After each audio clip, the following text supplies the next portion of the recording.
मेरे को ये बुल मार्केट बेयर मार्केट से मेरे को कोई फर्क नहीं पड़ता है, बल्कि ये होता है कि जब मार्केट बहुत हाइप हो जाता है या हाई हो जाता है तो मैं वहां विड्रॉ कर जाता हूँ मार्केट से। जो हो रहा है सर लीला है। जब तक company perform in the story intact, again मैं उसी बात पे आऊंगा, जब तक मैनेजमेंट डिफोकस नहीं हो रहा है तब तक उस शेयर्स के अंदर बना रहने का है। रिस्क आप कितनी बड़ी रिस्क ले सकते हो, नहीं तो क्या है ना कि आप इतने बड़े मैच में खेल के चले जाओगे। इतने बड़ी इकोनॉमी जो हमारी आज $3.5-4 ट्रिलियन की इकोनॉमी, आप परसेंटेज में पैसा जोड़ते रह गए आप इसके अंदर, वो कैसे होगा?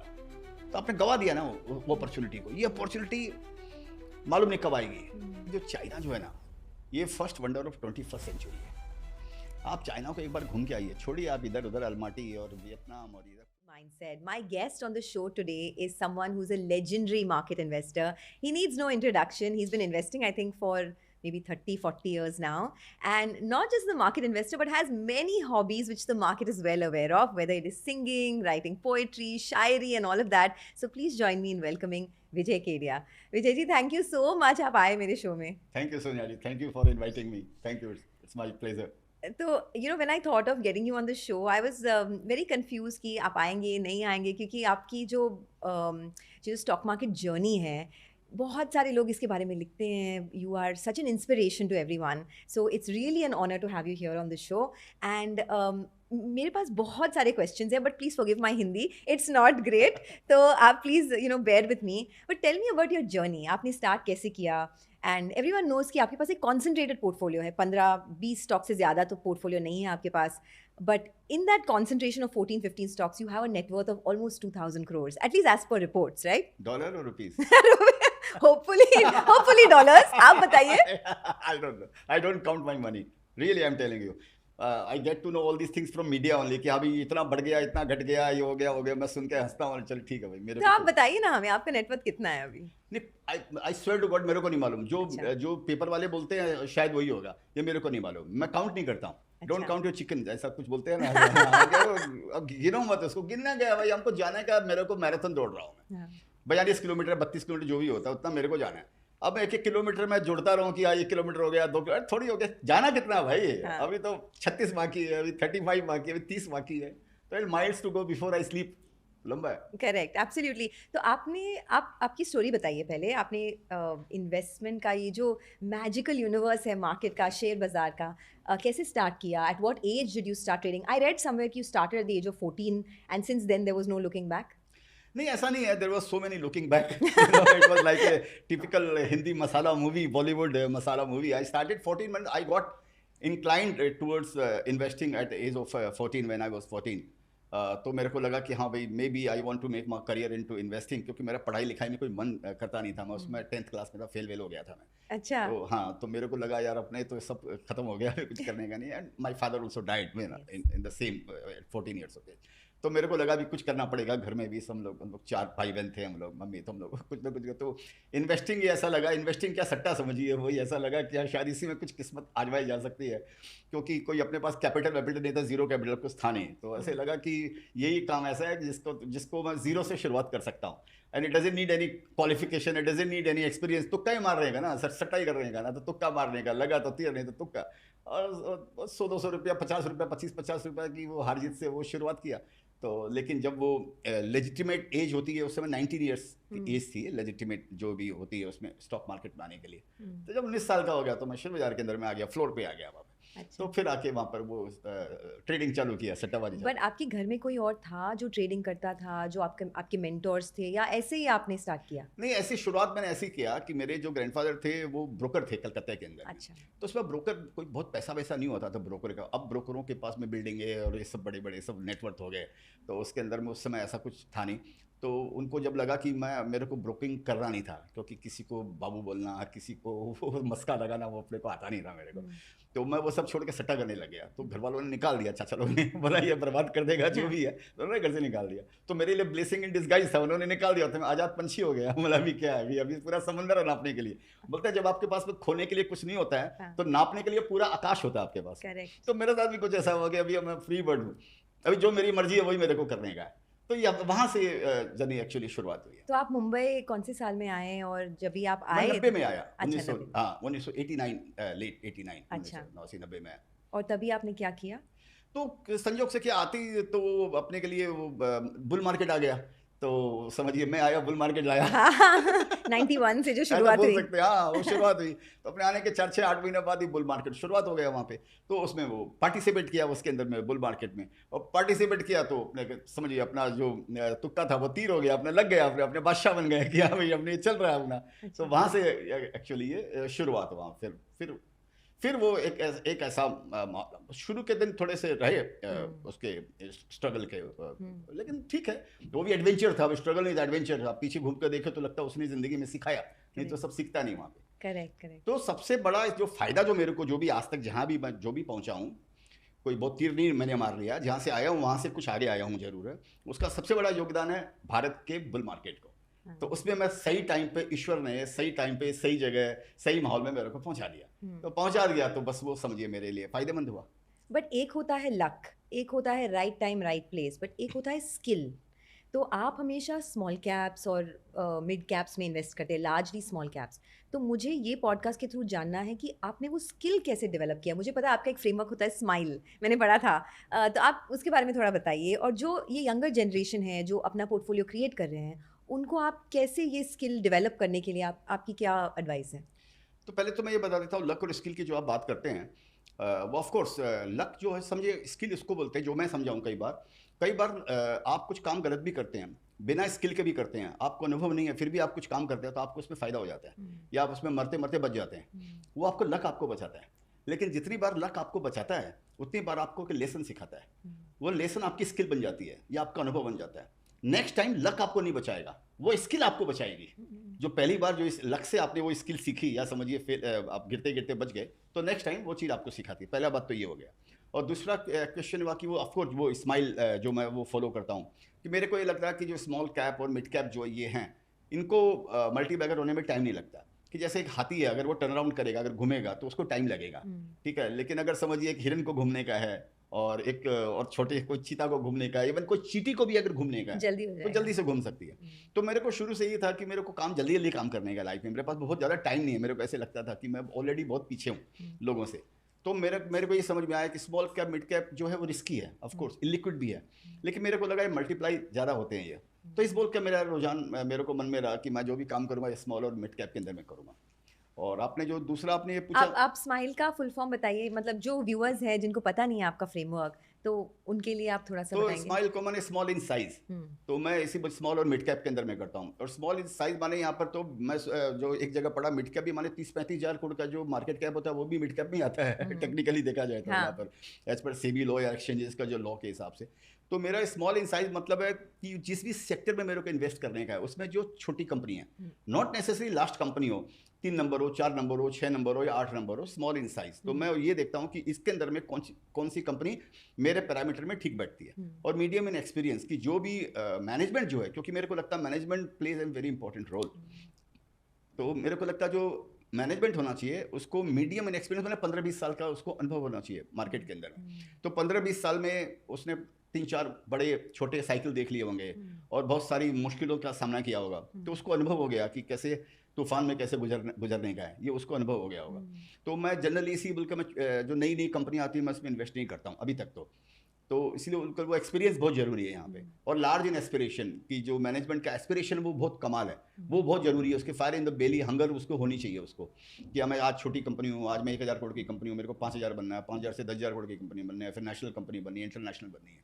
तो वो उसके अंदर में हंगर उसके अंदर में होना बहुत जरूरी है इसमें। और लास्ट में होता है एक्स्ट्रा लार्ज मार्केट पोटेंशियल, लेकिन वो साइज जो है वो उसके प्रोडक्ट का साइज है, उसके सेक्टर का साइज बहुत बड़ा होना चाहिए। तो मैं एक शॉर्ट लाइन में बोलता हूँ तो मेरे को ऐसे लगता है कि I don't Hunt for the crocodile in the pond, I Hunt for the fish in the ocean, कि जिसके पास में पूरा समंदर तैरने के लिए। तो ये एक फॉर्मूला लगाता हूँ और इससे मैं मेरा इन्वेस्टमेंट करता हूँ। तो जैसे आपने बोला कि जो कंपनीज होते हैं उनको एटलीस्ट 10-15 साल का एक्सपीरियंस हो, मैनेजमेंट को एक्सपीरियंस होना चाहिए, बहुत साइकिल्स देखना चाहिए। आपने ऐसे बहुत साइकिल्स देखे हैं बुल और बेयर मार्केट के, राइट?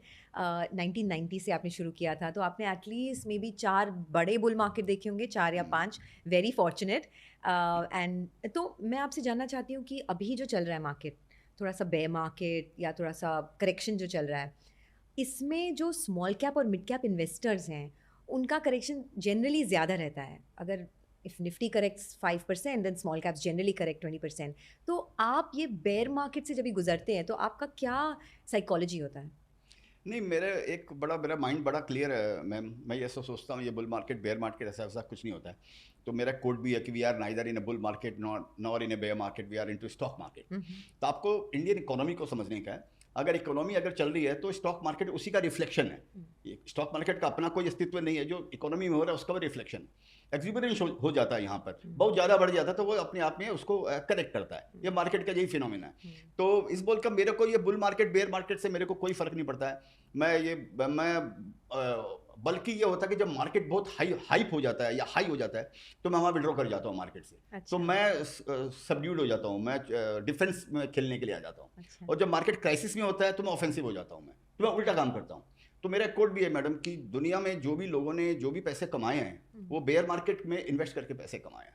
बुल मार्केट में इन्वेस्ट करके आपने ज्यादा वेल्थ क्रिएट नहीं की। There is a difference between making money and creating wealth. जो वेल्थ मार्केट में क्रिएट होती है वो क्राइसिस के अंदर भी क्रिएट होती है। चाहे आपको लीमन ब्रदर्स की क्राइसिस ले लीजिए या आप कोविड की क्राइसिस ले लीजिए या कोई भी आप क्राइसिस लीजिए, उसमें जिस आदमी ने जो शेयर्स ले लिया हिम्मत करके या कैसे भी एडजस्ट करके अपने पोर्टफोलियो को, उसने पैसा कमाया यहाँ पे। तो मेरे लिए तो ये बुल मार्केट बेयर मार्केट का पहला बात मेरे लिए कुछ खाली एक बोलने के लिए, since we are talking so I can give you some references about bull market and bear market, but actually mentally I am not worried about it. Of course that does not mean that my stock price falls, so of course I am worried about it, not worried, माने it draws my attention. क्या ये गिर गया, फिर बोलता अपना क्या था गिर गया। Your demat statement belongs to the market, your bank statement belongs to you. It's very simple. तो मेरे को ये बुल मार्केट बेयर मार्केट का ज़्यादा फर्क नहीं पड़ता है। और दूसरा एक चीज़ I would like to point it out to you ma'am, after 2003। आप मुझे मैम अच्छा, नहीं बुलाइए प्लीज सोनिया सोनिया। ओके, तो ठीक है। तो 2003 के बाद में एक बड़ा मेजर जो चेंज आया इंडियन इकोनॉमी में या इंडियन स्टॉक मार्केट में, वो आया कि पहले बेयर मार्केट छोटे होते थे और बुल मार्केट बड़े होते थे। पहले 9 महीने के अंदर में बुल मार्केट खत्म हो जाता था और बेयर मार्केट 2-3 साल तक चलता था। 2003 के बाद में ऐसा हुआ है कि बुल मार्केट चला 5 साल और बेयर मार्केट जो आया, बड़ी क्राइसिस आई, वो 9-10 महीने के अंदर में बॉटम बनाकर मार्केट रिवाइवल मोड पे आ गया। नया हाई आया 3 साल 4 साल बाद, उससे मतलब नहीं है। लेकिन जो स्टॉक्स ने मोटा मोटी जो लो बनाने थे वो बना लिए और जो क्राइसिस जो आनी थी वो खत्म होकर मार्केट स्टेबलाइज होने लग गया था। यही हाल कोविड के अंदर में हुआ। तो मेरे को ये कोविड में भी आप देखिए जितना बड़ा, इससे बड़ा सेंचुरी का सबसे बड़ा क्राइसिस था। उसके बाद भी मार्केट आप देखिए 9 महीने के पहले मार्केट रिकवरी मोड पे आ गया था।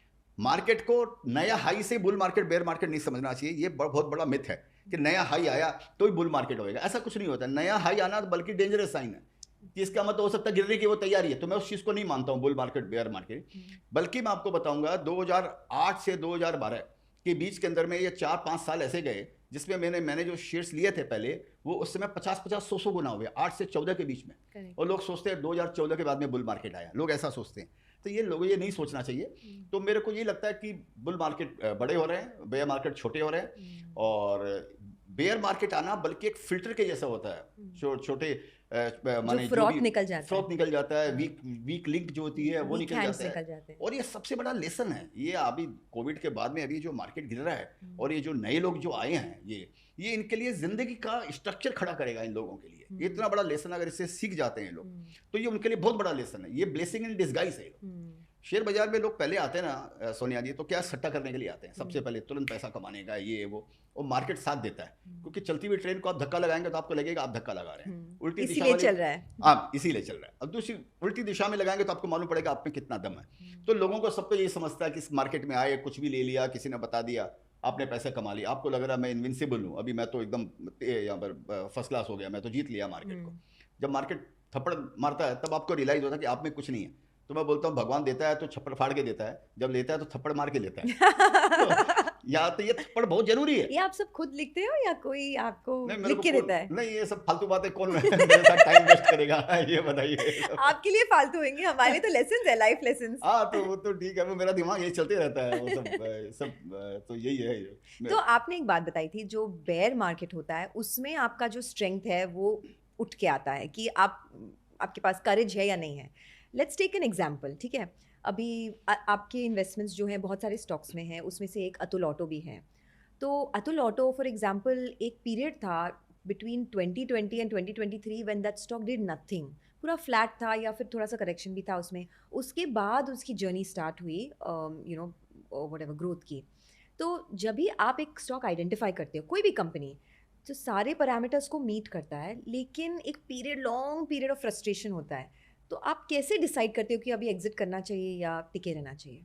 एग्जिट का कैसे डिसाइड करता हूँ? एग्जिट का, या फिर आपको आपको कन्विक्शन कैसे रहता है अगर गेन्स आते भी नहीं है या फिर स्टॉक घट जाता है, तो आप कितनी देर तक आपका कन्विक्शन बने रहता है उसमें? नहीं, मेरे में क्या जी, मेरे में पेशेंस बहुत है। तो मेरा एक कोट है कि chase the story behind the stock, not money on the table. Money will make you rich but story will make you wealthy. तो ये दोनों चीज़ों में लागू होता है। ये बाजार गिरता है तभी लागू होता है और बढ़ते हुए बाजार में भी लागू होता है। कई बार ऐसा होता है कि आपने 50 रुपये में शेयर्स ले लिया, आपको लगता है वो 100-150 रुपया हो जाता है, आप निकल जाते हैं और बाद में मालूम पड़ा वो 2000 रुपया हो जाता है, 5000 रुपया हो जाता है, तो आप तो वो स्टोरी मिस कर गए आपको। ऐसा भी होता है कि आपने शेयर्स लिया 50 रुपये के अंदर में, वो 500 रुपया हो गया। जो फॉर्मूला मैंने अभी आपको बताया है, जो मैं सोचता हूँ, उसी फॉर्मूले के हिसाब से मैंने 500 में भी नहीं बेचा या 200 में भी नहीं बेचा, लेकिन उसके बाद में गिर के वो 50 रुपया आ गया। वो 5 साल तक 50 रुपया, 50 और 100 के बीच में घूमता रह गया, जो आप बात कर रहे हैं। ऐसा भी होता है। तो आपको तो एक फॉर्मूला चुनना पड़ेगा। आप इतने स्मार्ट तो हो नहीं कि इसमें ये फॉर्मूला लगा लोगे, इसमें ये फॉर्मूला लगा लोगे। ऐसा तो आपके पास में कोई वो बॉल है नहीं, कोई क्रिस्टल बॉल, इससे आपको मालूम पड़ेगा। प्रिंसिपल तो एक ही आपको लगा के चलना पड़ेगा। तो मेरा प्रिंसिपल यही है कि मैं जब तक स्टोरी इंटैक्ट है तब तक मैं शेयर्स के अंदर में बना रहता हूँ। तब तक चाहे वो परफॉर्म करे, नंबर्स में परफॉर्म ना करे, या मार्केट में परफॉर्म करे या मार्केट में परफॉर्म ना करे, मैं उसके अंदर में बना रहता हूँ। जब स्टोरी चेंज होती है तब वो परफॉर्म कर रहा है, तब भी मैं निकल सकता हूँ। तो मैं शेयर मार्केट प्राइस पे ध्यान नहीं देता हूँ, मैं कंपनी की एक्टिविटी पे ध्यान देता हूँ। बट आप अतुल ऑटो के बारे में सपोज हम बात कर रहे हैं, तो उसमें एक पीरियड था जब भी परफॉर्मेंस हुआ नहीं था। आई थिंक कोविड के तुरंत बाद या कुछ, तो परफॉर्मेंस बहुत घटा था, बट आप टिके रहे उसमें। तो at what point do you decide कि अभी परफॉर्मेंस ठीक है, 6 महीने नहीं हो रहा है, मैं अगले और 6 महीने वेट करूंगा? तो आपका क्या है वो टाइम फ्रेम? नहीं, मेरा टाइम, मेरा क्या जी, लेने का भी मेरा कोई डेफिनेट टाइम नहीं है। अगर मैं शेयर्स लेता हूँ, आप मेरे को पूछेंगे कब बेचोगे, तो मेरे को नहीं मालूम है। हो सकता है 6 महीने बाद, हो सकता है 12 साल बाद। और कौन सी प्राइस पे बेचोगे, मेरा कोई प्राइस नहीं है, क्योंकि यहाँ पर 50 रुपये के शेयर्स 50,000 रुपया होते हैं। ये हम लोगों ने देखा है। जैसे आपने सुना होगा, मेरा एक शेयर है, अगर मैं उसमें डिविडेंड जोड़ूँ, सेरा सैनिटरीवेयर, तो 16,000 टाइम्स का रिटर्न दिया मेरे को। 16,000 टाइम्स। अगर मैं डिविडेंड उसमें कैलकुलेट करता हूँ तो 1 रुपया कॉस्टिंग पकड़ता हूँ, तो 1 idea can change your life. तो यहाँ तो एक स्टॉक के अंदर में ही आपका काम हो सकता है। तो इस बोलकर मेरे पास कोई प्राइस टारगेट, ये चीज़ मेरे को ये सिखाती है कि मेरे पास प्राइस टारगेट नहीं है, मेरे पास में टाइम का टारगेट नहीं है। जब तक चल रहा, लल पीरियड है तो भी लल। देखिए क्या है ना, मैं क्या समझता हूँ, स्टॉक मार्केट में जो आपका पोर्टफोलियो ना, आपको उसको इंडिविजुअल अगर आप देखेंगे, सारे के सारे शेयर्स, सारे के सारे एथलीट 8.9 सेकंड के अंदर में तो 100 मीटर नहीं क्रॉस करने वाले हैं ना। आपको पूरा बुके देखने का है कि मेरे बुके के अंदर में कितने फ्लावर्स हैं। उसके अंदर में कोई खुशबू ज़्यादा देगा, कोई ज़्यादा देर तक टिका रहेगा, कोई आर्टिस्टिक ज़्यादा है, कोई पोर्टफोलियो आपका परसेंटेज वाइज रिटर्न देगा, कोई मल्टीपल टाइम्स रिटर्न देगा, कोई परफॉर्म नहीं करेगा। ओवरऑल आपको देखना चाहिए। सिंगल अगर आप उसको देखेंगे तो आपको रिग्रेट आपको आ सकता है कि अरे ये मेरा परफॉर्म नहीं किया। जरूरी थोड़ी है सारे के सारे शेयर्स परफॉर्म करेंगे। तो अगर वो नहीं परफॉर्म करता है और मैनेजमेंट अगर कोई गलती नहीं कर रहा है या कोई बेवकूफ़ी अगर नहीं कर रहा है, तो तब तक मैं उसके अंदर में टिका रहता हूँ। ओके, तो आपने सेरा सैनिटरीवेयर के बारे में बात की थी। That is one of the big stocks in your portfolio, right? 1600%, 16,000 times 16,000 times was a return. हाँ, मेरी जीरो कॉस्टिंग है, तो 1 रुपया कॉस्टिंग पकड़ते हैं मैथमेटिक्स के हिसाब से। तो 16,200 रुपये में बेचा मैंने उसको। वाओ! तो आपने जब आइडेंटिफाई किया था, तो क्या पैरामीटर्स थे? मतलब जैसे कि आपने जो स्माइल फॉर्मूला बताई थी, but apart from that any other ऐसे ग्रीन फ्लैग्स, रेड फ्लैग्स जो आप देखते हैं कंपनी में? सेरा सैनिटरीवेयर के एग्जांपल लेते हैं। उसमें ऐसा था जी कि वो कंपनी, उस समय 3 ही कंपनियां लिस्टेड थी सैनिटरी वेयर के अंदर में। एक तो जैसे ये सेरा सैनिटरी वेयर थी, और एक हिंदुस्तान वो EID पैरी थी, और एक हिंदुस्तान सैनिटरी वेयर थी। ये 3 कंपनियां लिस्टेड थी। बाकी मोरबी में वो सब जो अनऑर्गेनाइज जो सेक्टर में जो बनते हैं उसमें वो सब बनते थे। तो बस 3 ही कंपनी थी, और मार्केट साइज इंडिया तो ग्रो हो ही रहा है। हम देख ही रहे हैं कि लगातार ग्रोथ चलती आ रही है इंडिया के अंदर में। तो हाउसिंग में भी ग्रोथ आनी है। ये तो माने कोई भी आदमी देखकर ऐसे ही बोल देगा, इसमें आपको कोई ज़्यादा स्टडी करने की ज़रूरत नहीं है कि इंडिया ग्रो करेगी। जब तक प्रोडक्टिविटी में ग्रोथ होती है और पॉपुलेशन में ग्रोथ रहती है, हर कंट्री एक्सपेंड करती है, हर कंट्री ग्रो करती है। तो इंडिया में ये 2 चीज़ थी, प्रोडक्टिविटी में भी ग्रोथ थी और पॉपुलेशन में भी ग्रोथ थी। तो हाउसिंग में ग्रोथ आएगी, हाउसिंग में आएगी तो समझिए सैनिटरी वेयर के अंदर में आएगी। तो वहाँ पर एक कुछ ऐसा हुआ कि पहले तो वो सस्ता था शेयर्स, दूसरों के P वाइज एकदम ये शेयर्स बहुत सस्ता था। तो मेरे को खाली ये समझ में आया कि ये दूसरे बाकी जो हैं ये सब 10-12 के पी में मिल रहे हैं और सेरा सेंटर में 5 के पी में मिल रहा है। और मैंने एक डेवलपर से, जो रियल एस्टेट का डेवलपर है, मेरा कजिन है, उससे मैंने पूछा तो उसने बोला हम तो सेरा यूज़ करते हैं और जनरली डेवलपर जो है वो ज़्यादा सेरा यूज़ करते हैं वो लोग, क्योंकि वो सस्ता है औरों के बजाय। तो मेरे को लगा हाउसिंग में बूम आ रहा है, ये सब आ रहा है वो सब, तो फिर मैंने ये सेरा लिया। उसी समय एक चीज़ ये और भी कि EID पैरी ने अपना जो डिवीज़न था, अपना जो इसका सैनिटरी का डिवीज़न था, उन्होंने रोका को बेच दिया। तो जब रोका को बेचा तो उन्होंने सेल्स का डबल प्राइस दिया उन्होंने, और सेरा उस समय सेल्स के हाफ प्राइस में मिल रहा था। तो मेरे को 4 टाइम्स का लेवरेज था ना, कि समझिए अगर 1000 करोड़ का टर्नओवर था, ये 500 करोड़ में मिल रही है, और रोका ने 1000 करोड़ वाली कंपनी को 2000 करोड़ में लिया। तो मेरे को लगा 500 करोड़ 2000 करोड़ तो मेरे पास में तो लेवरेज है, तो मैंने वहाँ पर मेरा इन्वेस्टमेंट और मैंने और कॉन्फिडेंस आ गया और मैंने उसको रख के रखा। तो ये छोटी सी बात है, बड़ी सिंपल बात है, ये आप ऑब्जर्व करेंगे तो बड़ा सिंपल बात है। तो उसी हिसाब से मैंने बस सेरा लिया, और फिर तो हाउसिंग का बूम चलता रहा, वो सब, और पॉपुलेशन ग्रोथ भी चल ही रहा है इंडिया में, तो मैंने उसको पड़ा रखा। मैंने थोड़ा थोड़ा बीच बीच में मैं बेच देता हूँ, और थोड़ा थोड़ा बेचा। लास्ट का जो भी 1-1.5% जो बचा हुआ था, वो अभी मैंने लास्ट ईयर मैंने सितंबर 23 में 8,200 के भाव में 1-to-1 बोनस आ गया, तो 16,400 के भाव में मैंने सारा बेच दिया मैंने। अच्छा, आपने सारा फिर मैं एग्जिट कर दिया, तो 16-17 साल हो गया, 18 साल हो गया। वाह, तो आप 18 साल एक स्टॉक में टिके रहे। एकदम टिका रहा है। वाह। हाँ, वो एकदम वैसे मैं ऐसे टिका रहता हूँ। तो अगर आप नेक्स्ट 10 इयर्स के लिए, अगर आपको कोई बड़ी ट्रेंड दिखी, आपने बोला हाउसिंग के ट्रेंड आपने पकड़ा, उसमें आपने सैनिटरी वेयर में इन्वेस्ट किया, नेक्स्ट 5 to 10 इयर्स में 1-2 बड़े ट्रेंड्स जो आपको नजर आ रहे हैं? 1-2 ट्रेंड्स देखिए, मेरे को क्या लग रहा है कि हम लोग अभी अमृतकाल के अंदर में, मेरे को लग रहा है इंडिया जो है ना, वो it's going through adolescence phase, जिसको बोलते हैं कि वो चाइल्डहुड से एडल्टहुड पे इंडिया एंटर कर रहा है। और अगले जो 5 साल 7 साल इंडिया के लिए इतने इम्पॉर्टेंट है, या ये डेकेड आप समझिए, डेकेड इतना इम्पॉर्टेंट है, इसमें इंडिया का इस सेंचुरी का स्ट्रक्चर तैयार होगा इस डेकेड में। नेक्स्ट 5-7 ईयर्स के अंदर में, 7-8 ईयर्स के अंदर में, आप ये समझ लीजिए अगले 50 साल में, 100 साल में इंडिया क्या करने वाला है, उसका स्ट्रक्चर तैयार होगा। तो ये बड़े फ्रेजाइल हैं और बड़े इंपॉर्टेंट हैं और बड़े ग्रोथ वाले रहने चाहिए। तो इसका मतलब ये नहीं है कि मेरे को लग रहा है सारे सेक्टर बूम करने वाले हैं, कि हर चीज़ को अगर आप पैरामीटर से कंपैरिजन करेंगे, कोई भी, हम बोलते हैं जैसे पर कैपिटा इनकम बोलते हैं, हम बोलते हैं पर कैपिटा कंजम्पशन बोलते हैं, जो फॉर्मूला लगाते हैं, कंपेयर करते हैं चाइना से, कंपेयर करते हैं दूसरी कंट्रियों से, तो मिनी स्केल हम कहीं भी नहीं है। करेक्ट। हम कोई चीज़ में कहीं कुछ आते ही नहीं, हमारा कोई कंपैरिजन में नहीं। और चाइना जब भी $3,000 पर कैपिटा GDP हिट किया, तो चाइना का जो बूम स्टार्ट हुआ, वो I think it went on for the next 10 years, और हम लोग अभी तक we are still at about 2100 और 2700 के आसपास। हाँ, 2700। तो ये ऐसा ही होता है। थोड़े दिन पहले डेटा था कि $2,000 जब आपको पर कैपिटा इनकम करती है तो कंज्यूमरिज्म का बूम आता है। अभी शायद इन्फ्लेशन जुड़ गया समझिए, तो अभी 3,000-3,200 के ऊपर, 3,000 के ऊपर अगर क्रॉस करता है तो कंज्यूमरिज्म का वो बूम आता है, वो जोर से इकोनॉमी बूम करती है वो। तो वो इंडिया में भी वो होने वाला है, वो समझिए हो सकता है अगले साल ऐसा हो जाए। तो मेरे को लगता है सेक्टर तो सारे अच्छे करने वाले हैं। तो और लेकिन कुछ सेक्टर जो मेरे को अच्छे लगते हैं, मेरे को क्या, मैं हमेशा उल्टा सोचता हूँ, जो नहीं चलता है मेरा ध्यान उसके अंदर में जाता है, जो फैशन में आ जाता है मैं उस सेक्टर को छोड़ देता हूँ, मैं उसमें कॉशियस हो जाता हूँ कि ये तो बड़ा ट्रेंडी हो गया, हर आदमी यही बात कर रहे हैं, तो मैं उसमें बात थोड़ा मेरा उधर ध्यान नहीं रहता, मैं बेचता भी नहीं हूँ, पड़ा रखता हूँ उसको। तो मेरे को लगता है जैसे टूरिज्म है फॉर एग्जाम्पल, अभी इंडिया टूरिज्म के लिए अभी अंडर पेनिट्रेटेड है। इंडिया में आपको सोनिया जी, आपको स्विट्जरलैंड भी मिलेगा इंडिया के अंदर में, इबिजा भी आपको इंडिया में मिलेगा, लंदन भी मिलेगा, आपको स्नो भी मिलेगा, रेगिस्तान भी मिलेगा, पहाड़ भी मिलेगा, उदयपुर की लेक भी आपको मिलेंगी, लेक पैलेस भी यहाँ पर मिलेंगी, आपको झोपड़े भी मिलेंगे, गांव भी मिलेगा, शहर भी मिलेगा आपको। जो दुनिया में हम जाकर देखते हैं 600 साल पुराना बेसिलिका खंडर पड़ा हुआ, हम उसको जाकर बोलते हैं आहा, लाखों रुपया खर्चा कर देते हैं। इटली जाकर आया, मैं देखा 600 साल पुराना चर्च है, टूटा फूटा या ये जो भी है, हाँ। उसको देखने के लिए ये सब मार्केटिंग है। ये सब इंडिया में प्रॉब्लम क्या, इंफ्रास्ट्रक्चर का, वहाँ तक पहुँचने का इंफ्रास्ट्रक्चर बराबर नहीं है, होटल्स बराबर नहीं है, वहाँ पर लोग जाने का वो बराबर नहीं है। तो मेरे को लगता है इंडिया अपने आप टूरिज्म का इतना बड़ा स्कोप है। अब इंडिया से ज़्यादा टूरिस्ट आप सोचिए थाईलैंड जैसी कंट्री, छोटी सी कंट्री के अंदर में जाते हैं वहाँ, या और दूसरी कंट्री में आप देखिए, अभी एक ट्रेंड चलता है, अभी जिसको बोला वियतनाम जा रहा है, अलमाटी जा रहा है, अब इधर जा रहा है, उधर जा रहा है, मालदीव जा रहे हैं यहाँ पर। अरे भैया, यहाँ पर एक बीच है हमारे मालदीव, लेकिन साफ नहीं है, हम उसको केयर नहीं करते हैं, इंफ्रास्ट्रक्चर नहीं।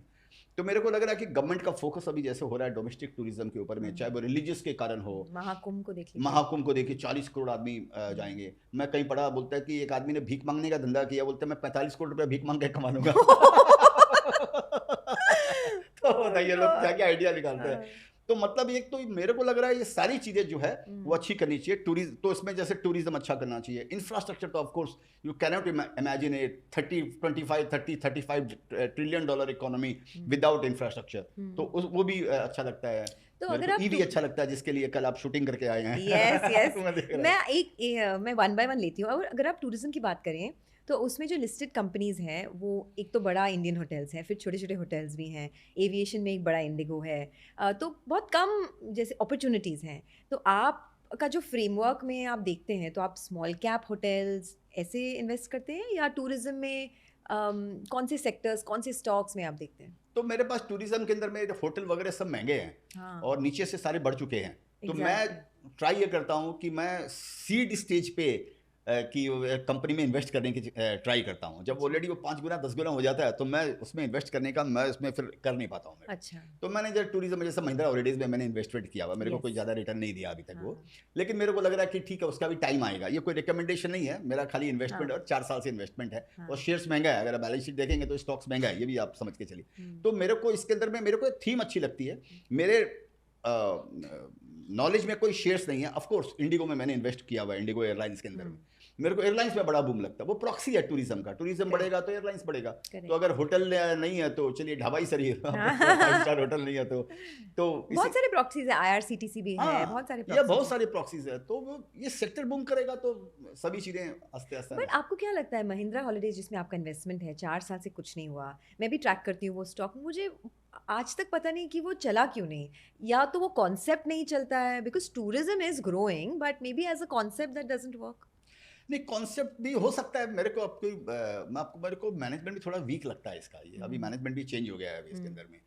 मैंने क्या मालूम, अब देखिए सब चीज़ सेट है इसमें। एक तो इसमें प्रॉब्लम क्या है कि इसके फिनलैंड में जो बाद में जो सब्सिडरी है उसके अंदर में 35-40 कुछ रिजॉर्ट्स उसके अंदर में वो नुकसान कर रही है। वो इंडिया में पैसा कमाते हैं और वहाँ पर वो पैसा उनका वहाँ पर पैसा बनता नहीं।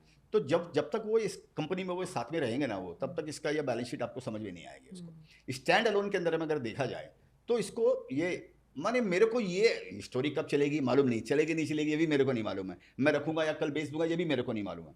लेकिन आप खुद सोचिए, इतनी बड़ी कंट्री के अंदर में कुछ 3 लाख मेंबर्स है खाली, इसको 3-3.25 लाख मेंबर। इतनी बड़ी कंट्री में 15 करोड़ मिडिल क्लास, कोई बोलते हैं 42 करोड़ है, 10 करोड़ 15 करोड़ हाउस होल्ड है, ये है, उसमें 3 लाख मेंबर है। तो कहीं ना कहीं जो मैनेजमेंट है वही कहीं ढीला डाला है, उसी को कुछ अग्रेसिव, उसमें अग्रेशन नहीं है उसका, जो कुछ वो चला रहे हैं। तो जब वो होएगा तो ये कि मैं स्टोरी में विश्वास कर रहा कि महिंद्रा का मैनेजमेंट है तो जरूर इसमें कुछ चलना चाहिए। तो भी जब उसका टाइम आएगा, जब आएगा तब आएगा उसमें।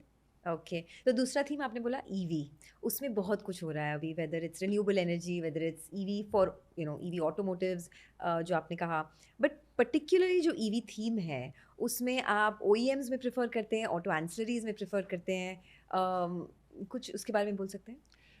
हाँ, तो अगेन हम खाली स्टॉक डिस्कस कर रहे हैं, कोई शेयर रिकमेंडेशन नहीं है। तो जैसे अतुल ऑटो में मेरा इन्वेस्टमेंट है, वो सबको मालूम है। अतुल ऑटो तो वो ईवी कंपनी है, वो ईवी 3 व्हीलर बनाती है। और तो इस बोलकर मेरे को क्या लगता है, अब जैसे प्रिसिजन कैमशाफ्ट है, ये भी अगेन रिकमेंडेशन नहीं है, हम खाली एक एग्जांपल के लिए, हम रेफरेंस के लिए डिस्कस कर रहे हैं। ये एंसिलरीज बनाती है, तो ये कैमशाफ्ट जैसे बनाती है। तो इन दोनों कंपनियों के अंदर में क्या है, इसमें यूनिकनेस क्या है इसका, जो मेरे को समझ में आता है कि आई मे गो रॉन्ग ऑल्सो। इसमें यूनिकनेस ये लगती है कि ये कंपनी कन्वेंशनल जो इनके प्रोडक्ट है उससे ये कंपनी पैसा कमा रही है, और कन्वेंशनल प्रोडक्ट से जो पैसा कमा रही है उसको एक फ्यूचरिस्टिक टेक्नोलॉजी में इन्वेस्ट कर रही है। जैसे अतुल ऑटो है, वो आईसी इंजन से पैसा कमा रहा है और पैसा कमाकर इलेक्ट्रिक के अंदर में लगा रहा है, इलेक्ट्रिक 3 व्हीलर को डेवलप कर रहा है। उसका प्रोडक्ट डेवलप हो गया, अब उसको वो एक्सपेंड कर रहा है उसको। सेम ये प्रिसिजन कैमशाफ्ट एक कंपनी है, वो भी यही काम कर रही है, वो कैमशाफ्ट बनाती है जो आईसी इंजन के अंदर में लगता है। आईसी इंजन 10-15 साल कहीं नहीं जाने वाला है। डीजल हो सकता है 2-3 साल में खत्म हो जाए, पेट्रोल 10-15 साल खत्म नहीं होने वाला। तो वो कैमशाफ्ट बनाती है, उससे पैसा कमाती है, और वो रेट्रोफिट, वो बसों को रेट्रोफिट करती है, LCV को, SCV को, इनको कमर्शियल व्हीकल को रेट्रोफिट करती है। वो भी इलेक्ट्रिक का ही एक रूप हो गया, वो उसमें इलेक्ट्रिफाइंग करती है उनको वो। तो उधर पैसा कमाती है और इसके अंदर पैसा लगाई जा रही है। पैसा उठाने की जरूरत है नहीं, इक्विटी लेने की जरूरत नहीं है, एज ऑन डेट, और डेट लेने की जरूरत नहीं है। तो कंपनी एक यूनिक पोजीशन में लगती है। जब दोनों वर्टिकल कमाने लग जाएंगे, जब वो ये वाला वर्टिकल जब कमाने लग जाएगा जो आज खो रहा है, या समझिए इसको सपोर्ट की जरूरत है, कल वो इंडिपेंडेंट हो जाएगा तो दोनों वर्टिकल कमाएंगे। तो ये सिंपल एक फॉर्मूला है। स्टॉक्स महंगे हैं, दोनों स्टॉक्स महंगे, अतुल ऑटो भी महंगा है, प्रिसिजन कैमशाफ्ट भी महंगा है। प्रिसिजन कैमशाफ्ट ने कितना रिटर्न दिया है आपको भी? I mean I think you are an early investor in that company, right? 3-4 साल हो गया। तो 3-4 साल में द स्टॉक इज 3-4 गुना हो गया ऑलरेडी। 3-4 गुना तो अभी सभी हो गए अभी। वो आपके लिए कम है, 3-4 गुना हमारे लिए तो बहुत है। आपका पॉडकास्ट का आपके किसी का वैल्यू हो गया होगा 10-15 मिनट 6 महीने के अंदर में।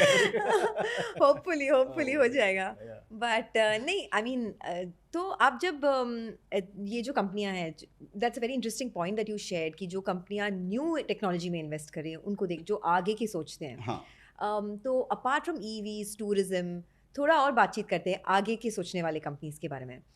कोई और ट्रेंड आपको विजिबल लगता है? जो आपके पोर्टफोलियो में तो बहुत सारे स्टॉक्स हैं अभी जो अलग अलग सेक्टर्स में पड़े हैं, but anything that stands out for you? नहीं ऐसा कुछ नहीं है, स्टैंड्स आउट तो ऐसा कुछ है नहीं। जैसे मेरे को अभी करंट मार्केट में बैंक मेरे को अच्छे लगते हैं। अच्छा। हाँ, जो PSUs बैंक, छोटे छोटे जो बैंक्स हैं PSUs के अंदर में मेरे को सस्ते लगते हैं। वो आप इतने सस्ते लगते हैं कि मेरी इच्छा होती है कि वो बैंक खरीद लूँ मैं। अच्छा, स्टॉक छोड़ो, बैंक ही खरीद लेते हैं।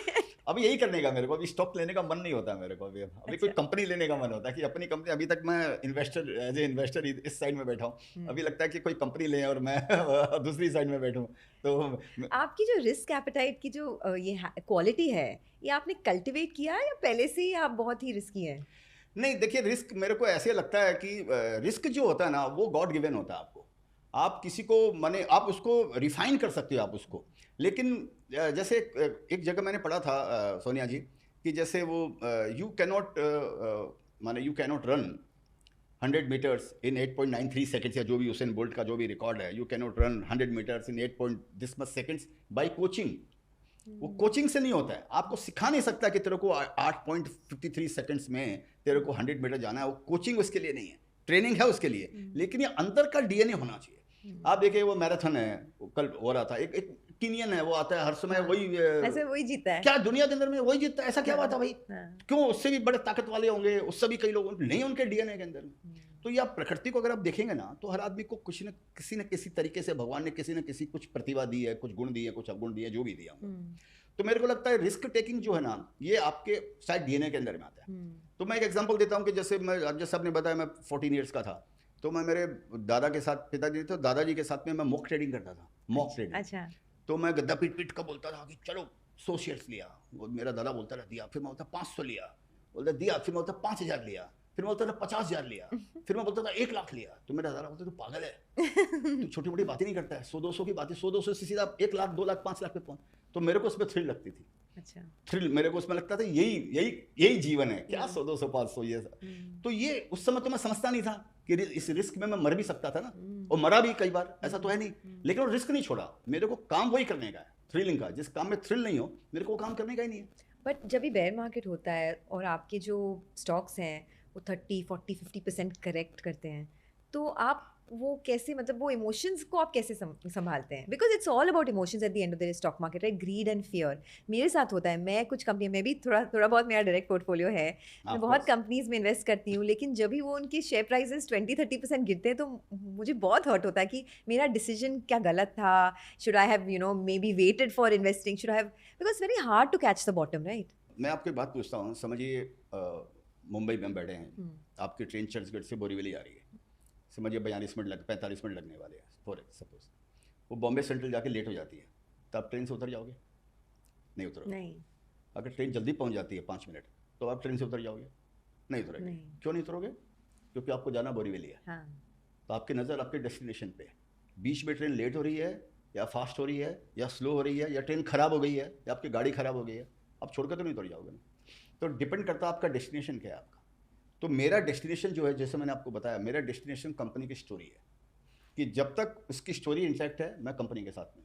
जो सेरा का एग्जांपल दिया मैंने आपको, 75% घटा वो अपने पीक से, 50-60% तो 10 बार घटा होगा अपने पीक से।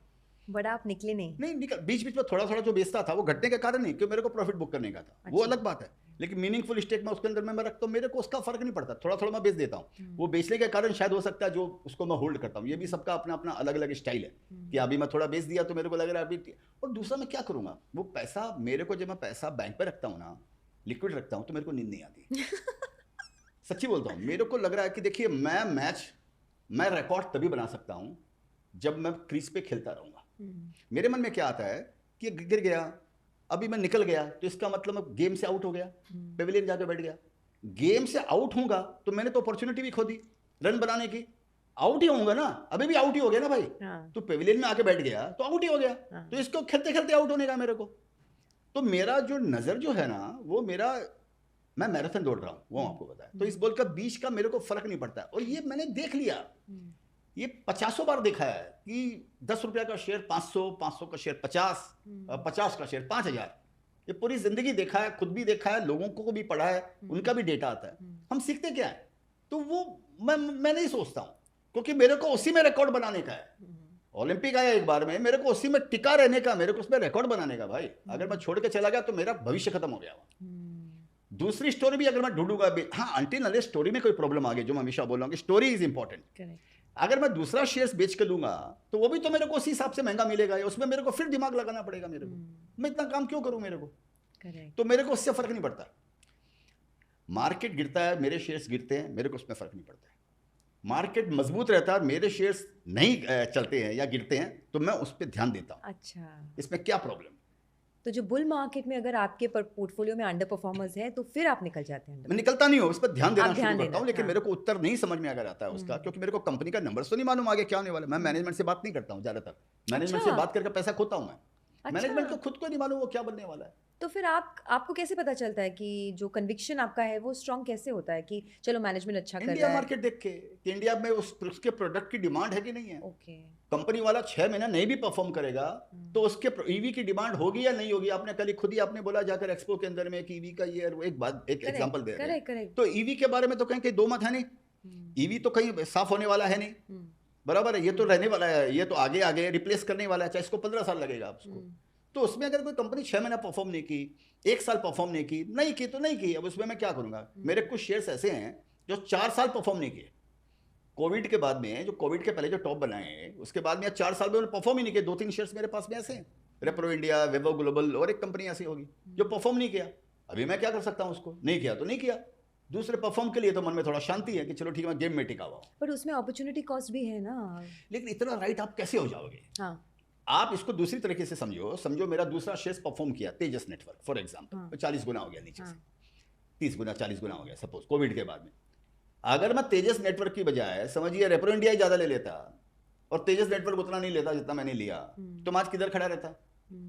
तो जिंदगी में हर चीजों के उत्तर नहीं मिलते, और सारा काम आप ही कर लोगे तो फिर ईश्वर क्या करेगा फिर आपका तकदीर क्या करेगा, भगवान क्या करेगा काम। तो ये बिजनेस है।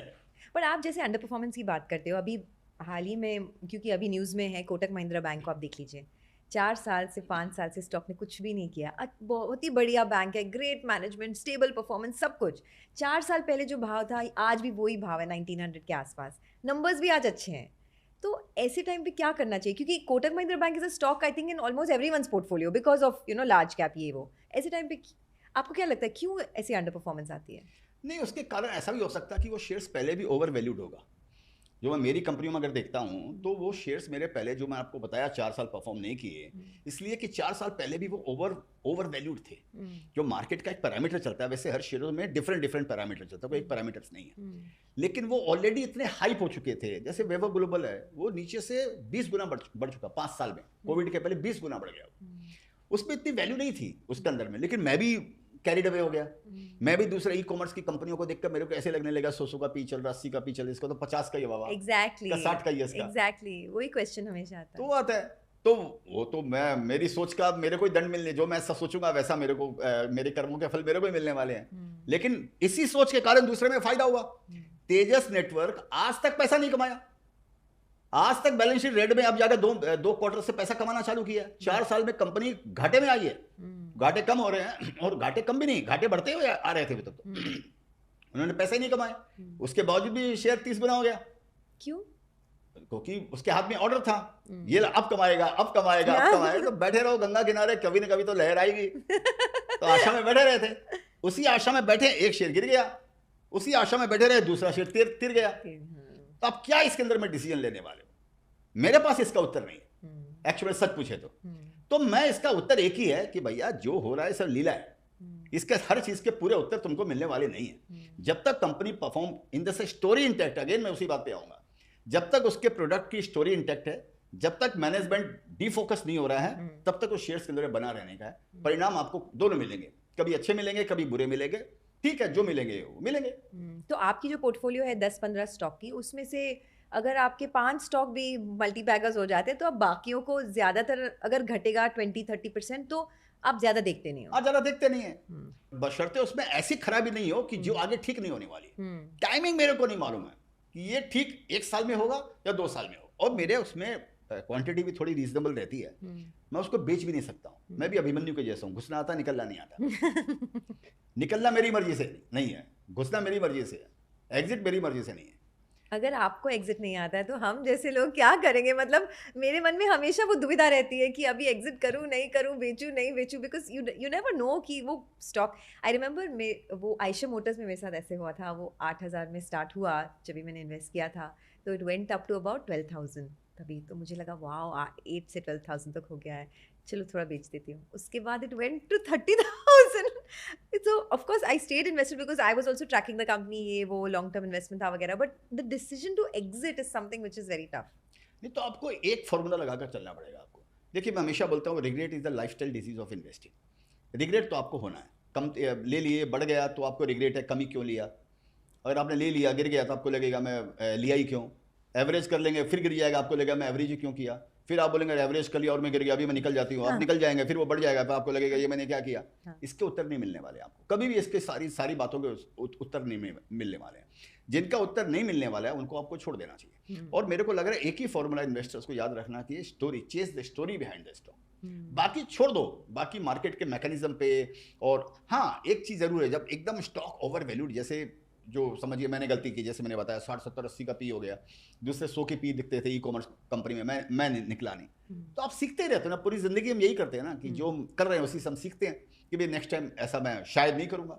लेकिन फिर आप कैरिड अवे हो जाते हो क्योंकि मार्केट है, ये आपको ऐसा भ्रमित करता है कि आप इससे निकलना मुश्किल आपके लिए, तो छोड़ देने का क्या करोगे आप उसको। लेकिन फॉर्मूला एक ही लगाना चाहिए, मेरे को लगता है प्रिंसिपल जो है ना वो एक ही होना चाहिए। हाँ मैं इसके लॉन्ग टर्म के लिए ले आऊँ, मेरे को 10 साल की विजिबिलिटी लगती है, मैं इसमें से निकलूंगा नहीं। अगर समझ में आपको आता है 10% बेच दिया आपको, ठीक है, 25% बेच दिया, तो आपको मेंटली आपको सुकून मिलेगा, मेंटली क्या भाई ठीक है मेरी कॉस्ट नीचे आ गई। मेन थिंग है आपकी कॉस्ट है, आपकी कौन से भाव में लिया हुआ, ये आपका इंपॉर्टेंट होता है। बाकी पेपर प्रॉफिट पेपर लॉस ये तो चलता रहेगा। अगर आप बेच भी देते, बेच के दूसरा शेयर्स ले लेते, वो भी तो गिर जाता ना। Exactly. तो better to have conviction in one stock than buying multiple stocks. बस रोज रोज नई नई स्टोरी ढूंढने का क्या करने का बाबा। एक स्टोरी ढूंढा उसके साथ में पड़े रहो, उसके अंदर ये बेच के वो ले लूंगा, वो बेच के ये ले लूंगा।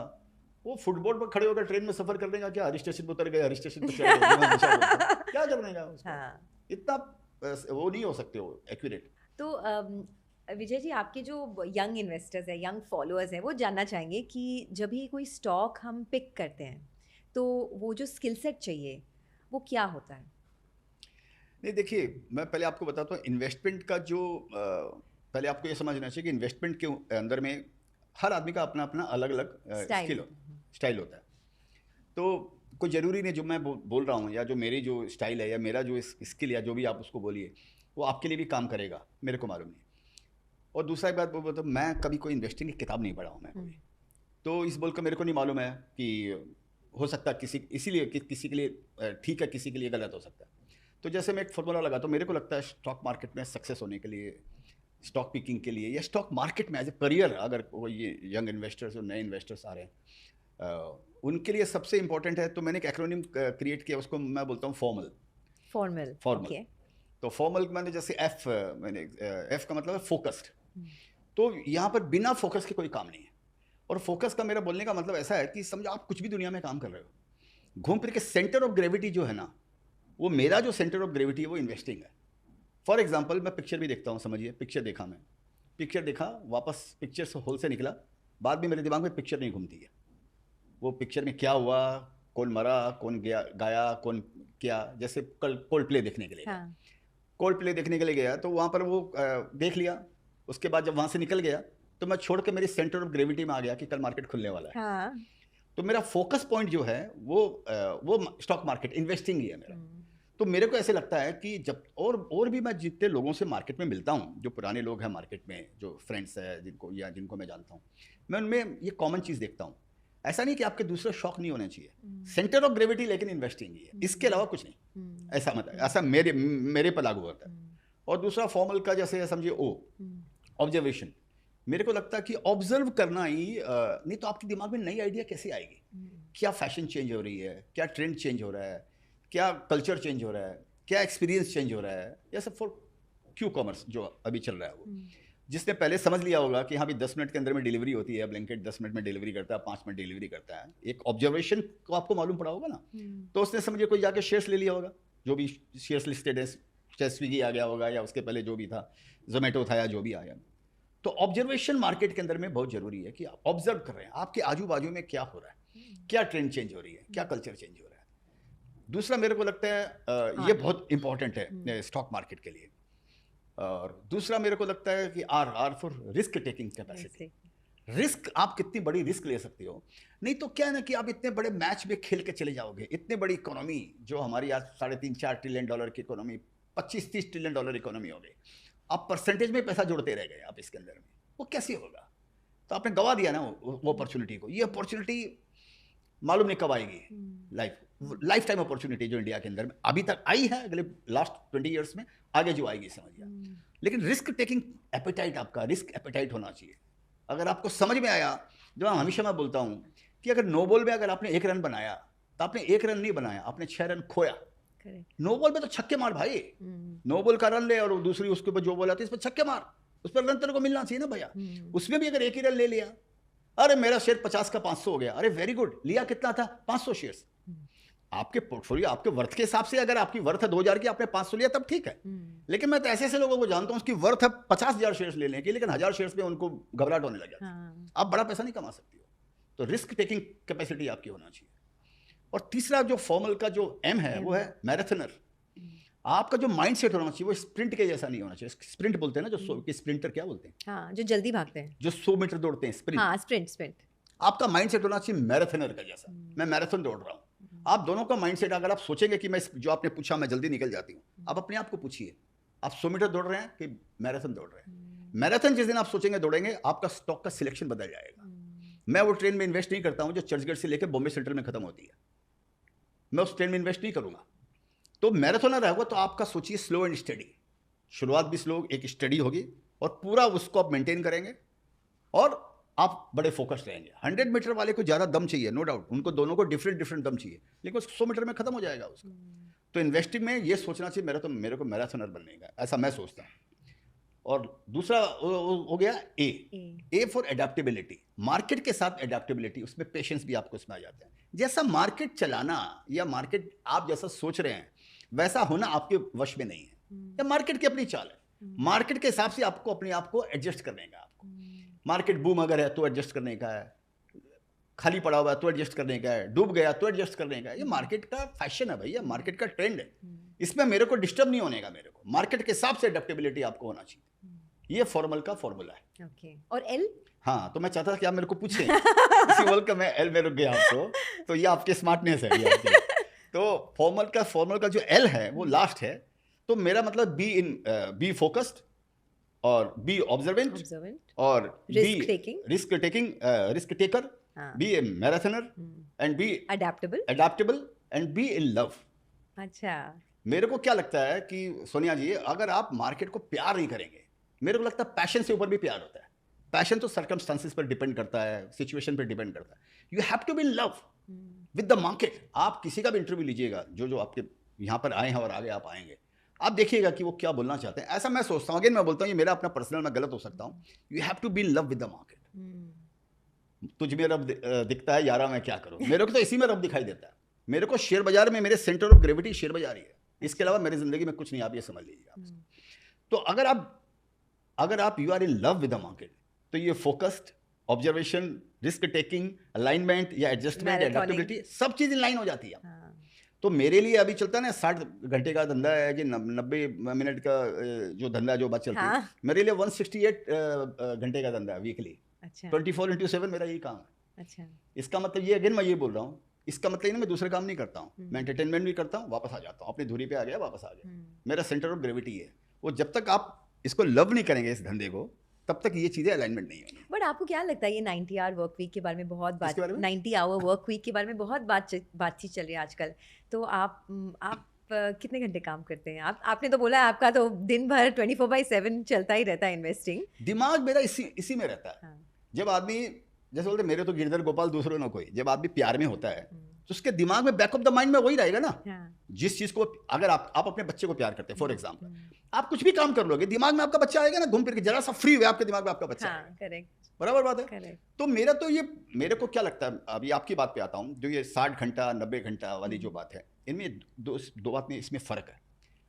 आप अपने एम्प्लॉय को एक्सपेक्ट नहीं करते हो, अगर समझिए मैं कंपनी का मालिक हूँ, फाउंडर हूँ या प्रमोटर हूँ या मैं सीईओ हूँ, जैसे लार्सन टूब्रो के उन्होंने बोला, तो मैंने उसके अगेंस्ट में एक ये डाला कि हाँ भाई एक सीईओ है, उसने लैम्बोर्गिनी ली, तो सब आकर उनको कांग्रेचुलेट करने लगे, तो बोले चिंता मत करो, तुम्हारे कारण हुआ है, अगर तुम लोग, मैं वादा करता हूँ इसी तरह तुम लोग काम करोगे अगले साल में दूसरी लैम्बोर्गिनी ले लूंगा। हाँ। तो ये तो एक कटाक्ष था।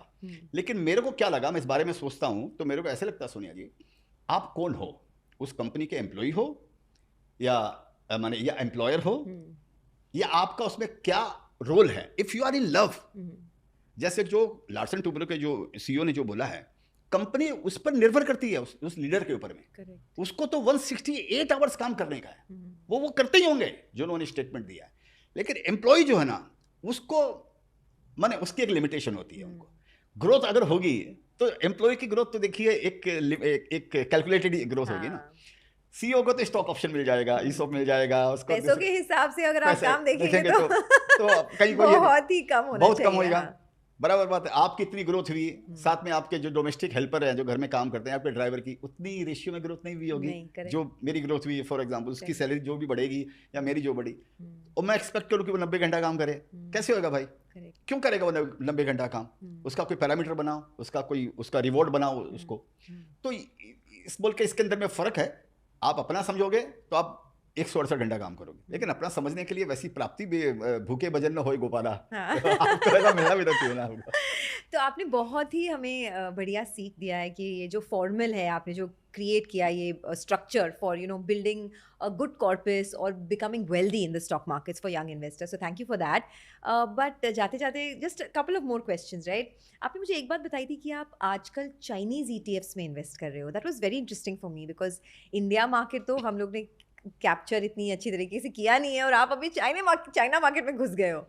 उसके बारे में कुछ बताइए। ऐसा लगता है सोनिया जी, मेरे को लगता है कि जो चाइना जो है ना, ये first wonder of 21st century है।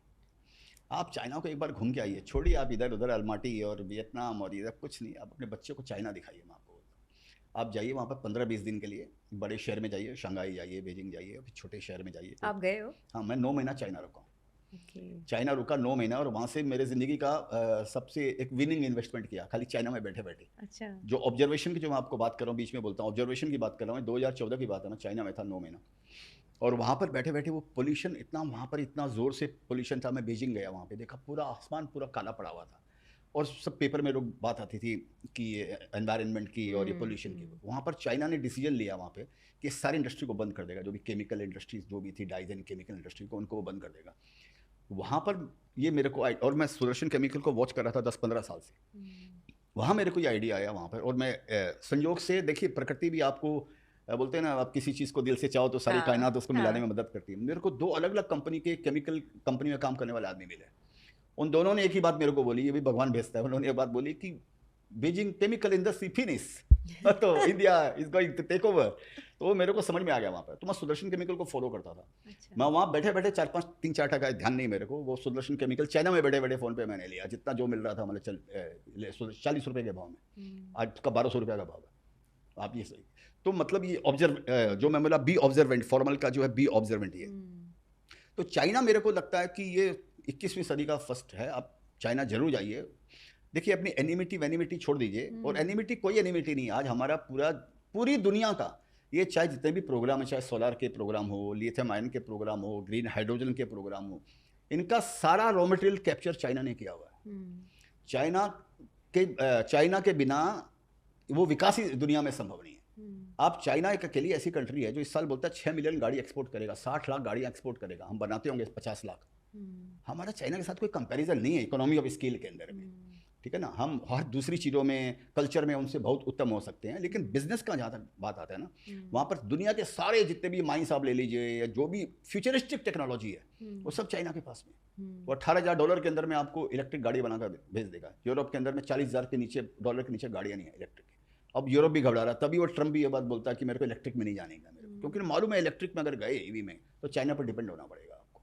लेकिन अब चूंकि एलोन मस्क की गीगा फैक्ट्री तो इंडिया चाइना के अंदर में ही है, तो चाइना हर चीज़ में जो पैमाना है ना, देखिए हम चाइना से कंपैरिजन करते हैं with due respect to China and of course हमारी शुरुआत अभी हो रही है, जैसे हमारा अमृतकाल अभी शुरू हुआ है, हमको चाइना को कैचअप करने के लिए 25% की ग्रोथ करनी पड़ेगी। जो जीडीपी की जो ग्रोथ बात करते हैं वो $18 ट्रिलियन की इकोनॉमी है। और हम कंपैरिजन तो कर ही नहीं सकते। Compare कर इंडिया नहीं इतनी बड़ी डेमोक्रेसी है, चाइना का रूल या ऑटोक्रेटिक रूल, मतलब तो कंपैरिजन कैसे हो सकता है? कंपैरिजन नहीं हो सकता है। तो मेरे को कभी कभी लगता है ना कि ये डेमोक्रेसी जो है ना, इसके जो साइड इफेक्ट है उसके हम भोगी हैं। करेक्ट। इंडिया में थोड़ा डेमोक्रेसी भी चाहिए और थोड़ा सा डिक्टेटरशिप भी चाहिए, ऐसा मेरा पर्सनल अपना व्यू है। माने थोड़ा यहाँ पर नहीं तो काम नहीं होता है ना। अब 5 साल हो गए आपको बुलेट ट्रेन का, समझिए आपने रोक दिया। एक एनजीओ अगर झंडा गाड़ देगा यहाँ पर कि नहीं यहाँ तो मंदिर बना हुआ था या मस्जिद बना हुआ था, यहाँ ये बना हुआ है, आप ये नहीं कर सकते हो, ये पेड़ नहीं काट सकते, वो नहीं काट सकते।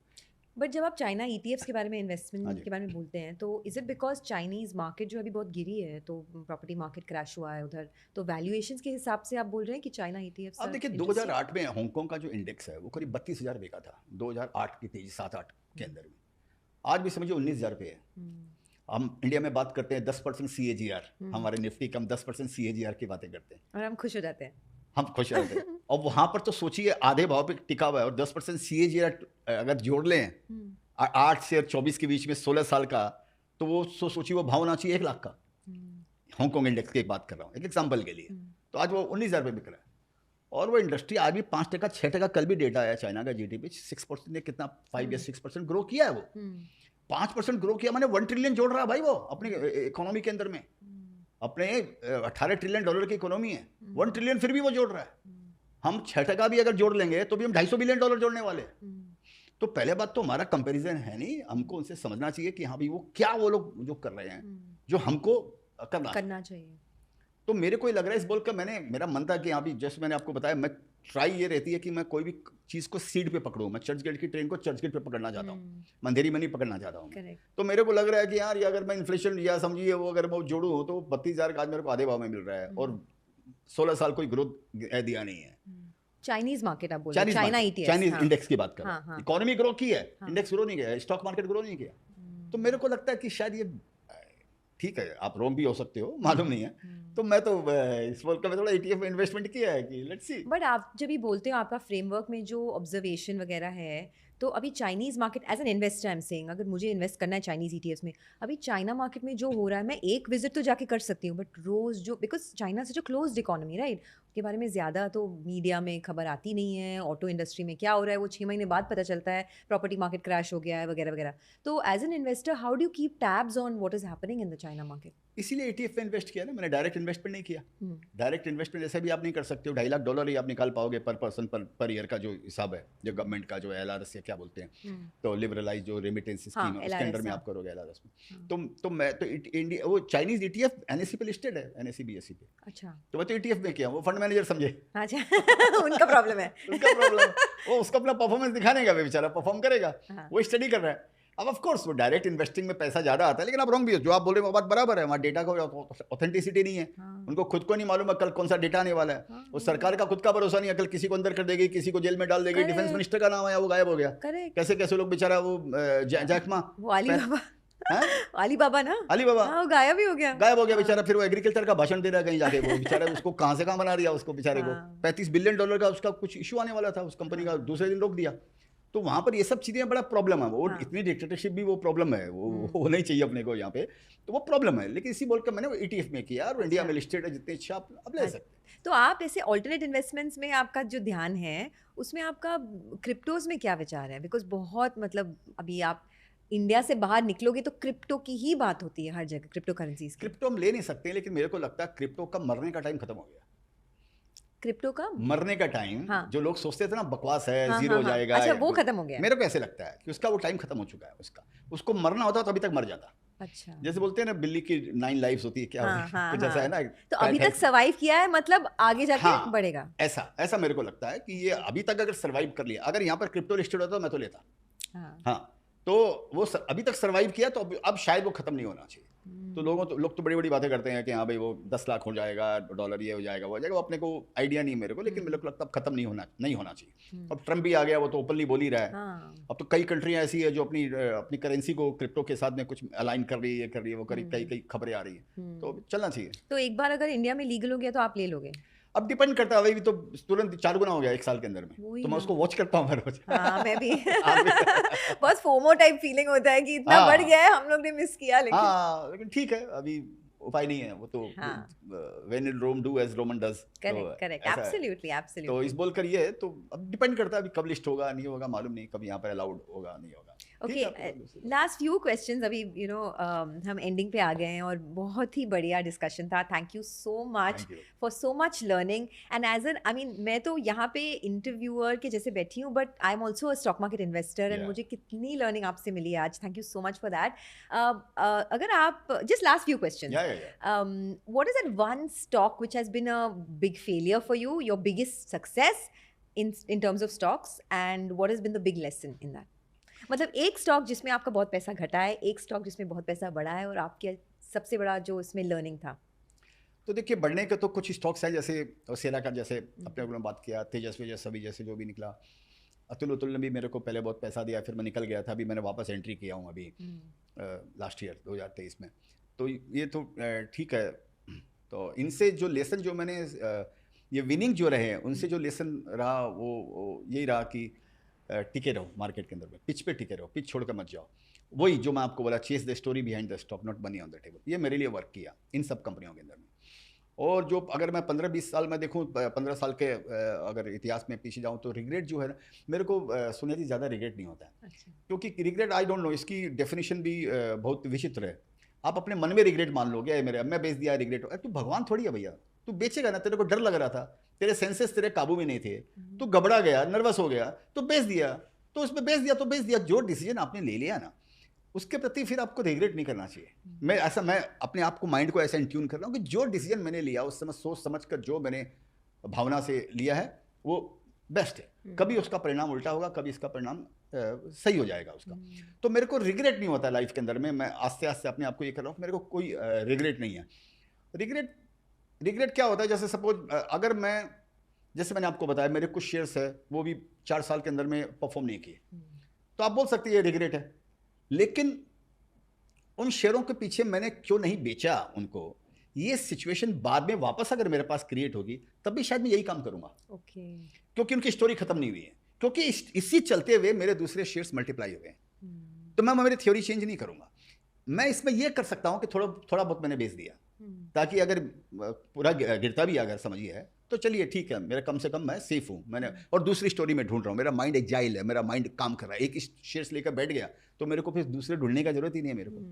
तो मेरे को ज़्यादा इस तरह का ऐसा कोई रिग्रेट नहीं होता है मार्केट का, जहाँ तक सवाल है। मेरे को लगता है कि जो मैं डिसीजन, आपका जो डिसीजन है ना वही आपका तकदीर है, जो आप डिसीजन लेते हो वही आपकी तकदीर है। आपको उसमें कन्विक्शन होना चाहिए, उसमें कन्विक्शन, उसको एक्सेप्ट करो कि ठीक है मैंने किया, अच्छा किया तो भी हुआ, गलत हुआ तो भी हुआ, तो रिग्रेट क्या है। तो हमेशा मैं जो सब जगह बोलता हूँ कि जो मिल गया उसी को मुकद्दर समझ लिया, जो खो गया मैं उसको भुलाता चला गया, मैं जिंदगी का साथ निभाता चला गया। तो हमेशा मैं ये बोलता हूँ, तो मेरे को वही लाइफ रहता है कि हाँ भाई ये गीता सर है, मजा करो। वाह वाह, बहुत मजा आ गया। मैं उसके लिए रुकी थी एक्चुअली, आपका जो शेर और शायरी के लिए। बट आपके बहुत दोस्त हैं, बहुत मेंटर्स हैं आपके स्टॉक मार्केट में, चाहे रमेश दमानी जी हो, राधा कृष्ण जी हो, मिलते जुलते रहते हैं। उनसे आपकी सबसे बड़ी सीख क्या है? देखिए, हर आदमी का अपना अलग अलग स्टाइल है, और अपने हर आदमी से कुछ ना कुछ सीखते हैं। और मेरे को क्या लगता है, जो सीखने वाला जो है ना, वो मेरे को लगता है वो एकलव्य के जैसे है। ठीक है, कोई आपको बोल के जो मैं देख के सीखता हूँ ज़्यादा। आपके साथ बैठा हूँ, आप क्या कर रहे हो, मैं ऑब्जर्वेंट हूँ, जैसे मैंने आपको बताया कि बी ऑब्जर्वेंट।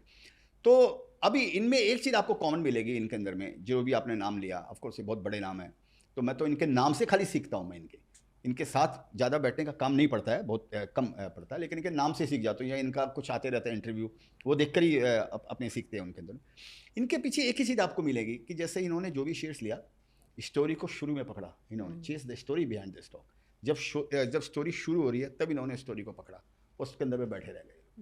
ये फुटबोर्ड पर सफ़र नहीं किए ये लोग कि चर्च गेट में चढ़े और बॉम्बे सेंट्रल से उतर गए और फिर चढ़ गए, फिर अंधेरी उतर गए, फिर ये काम इन्होंने नहीं किया। एक चीज़ आपको इन्होंने कॉमन मिलेगी, बड़ा काम किया और मैराथनर हैं ये स्प्रिंट नहीं है ये लोग। तो ये मेरे विश्वास को पक्का करता है। यही काम राकेश जी ने किया।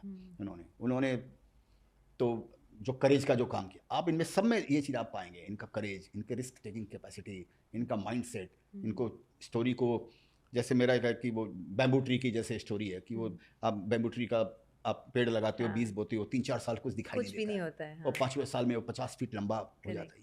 ये स्टॉक मार्केट है। तो इनको देखकर भी यही लगता है कि हाँ ये लोग भी यही काम कर रहे हैं, तो हम इसका मतलब सही रास्ते पे हैं। कभी उतर जाएंगे, कभी कोई बढ़ जाएगा, कभी कोई गिर जाएगा। सफ़र को एंजॉय करना चाहिए, डेस्टिनेशन ठीक है आता रहेगा, जर्नी को एंजॉय करना चाहिए। करेक्ट। तो जो कंपाउंडिंग है उसमें, और अगर देखा जाए तो आपकी जो फिलॉसफी है स्टॉक मार्केट में, ज़्यादातर वैल्यू इन्वेस्टिंग को आप बिलीव करते हैं, not so much growth investing, because आपने कहा कि आप स्टोरी को बहुत जल्दी पकड़ते हैं। लेकिन उसमें ग्रोथ होती है तब मैं पकड़ता हूँ। मैं 10-10 साल तक शेयर्स के लिए वेट करते रहता हूँ। मैं 10 साल, मैंने एक जगह बताया था कि मैं क्या करता हूँ, जैसे कोई पुराना एथलीट जब बीमार पड़ता है तो मैं उस एथलीट पर नज़र लगा देता हूँ, ये एथलीट वापस कब रिकवर करेगा। ये सुदर्शन में भी मैंने ऐसे ही किया, और कई कंपनियों में मैंने यही काम किया कि जिसके अंदर में दम होता है और वो आदमी बीमार पड़ता है, जैसे जो स्पोर्ट्समैन बढ़िया रिकॉर्ड बना रहा है, जब वो आउट ऑफ फॉर्म होता है, मैं उस पर ध्यान देता हूँ। तो सुदर्शन की क्या स्टोरी थी? मतलब आपने बताया था कि चाइना में जब भी आप गए थे तो आपने देखा तो था अपॉर्चुनिटी। इस कंपनी को 15-20 साल तक मेरे रडार पे है, 10-15 साल तक तो वेट कर रहा हूँ। मैंने इसका इनिशियल क्वांटिटी लिया था 92-3 में जब बॉम्बे आया था। तो 10-15 साल तक आपने इन्वेस्ट ज़्यादा किया नहीं? उस समय जो लिया था कुछ बेच बच दिया था मैंने, बाकी मेरे पास में कुछ क्वांटिटी पड़ी रह गई, वो भी 40-50 हज़ार शेयर थे, कुछ मेरे पास में पड़े रह गए, उनको मैं रखा। 10-12 साल तक मैं वेट ही कर रहा हूँ कि कुछ नहीं करने, 20 साल। वो अचानक 14 में बत्ती जली मेरे दिमाग में कि ये क्योंकि मेरे को कंपनी के मैनेजमेंट पर भरोसा था मेरा। अच्छा। मेरे को लग रहा था बड़ा नीट एंड क्लीन और सुलझा समझा समझदार और अपनी लाइन का लीडर ये मैनेजमेंट है। बट 10-12 साल स्टॉक चली नहीं? 10-12 साल स्टॉक नहीं चला, तो मेरी एक लिमिटेड क्वांटिटी, छोटी क्वांटिटी थी, तो मैंने उसको रखा। ठीक है, डिविडेंड आ रहा है, चलो ठीक है। अच्छा। तो 14 में जब मेरे को लगा इन्फ्लेक्शन पॉइंट पे आ गया है, तो आप लंबी रेस के घोड़ा, बहुत हाँ, मैराथनर, मैराथनर, करेक्ट। भी मैराथनर।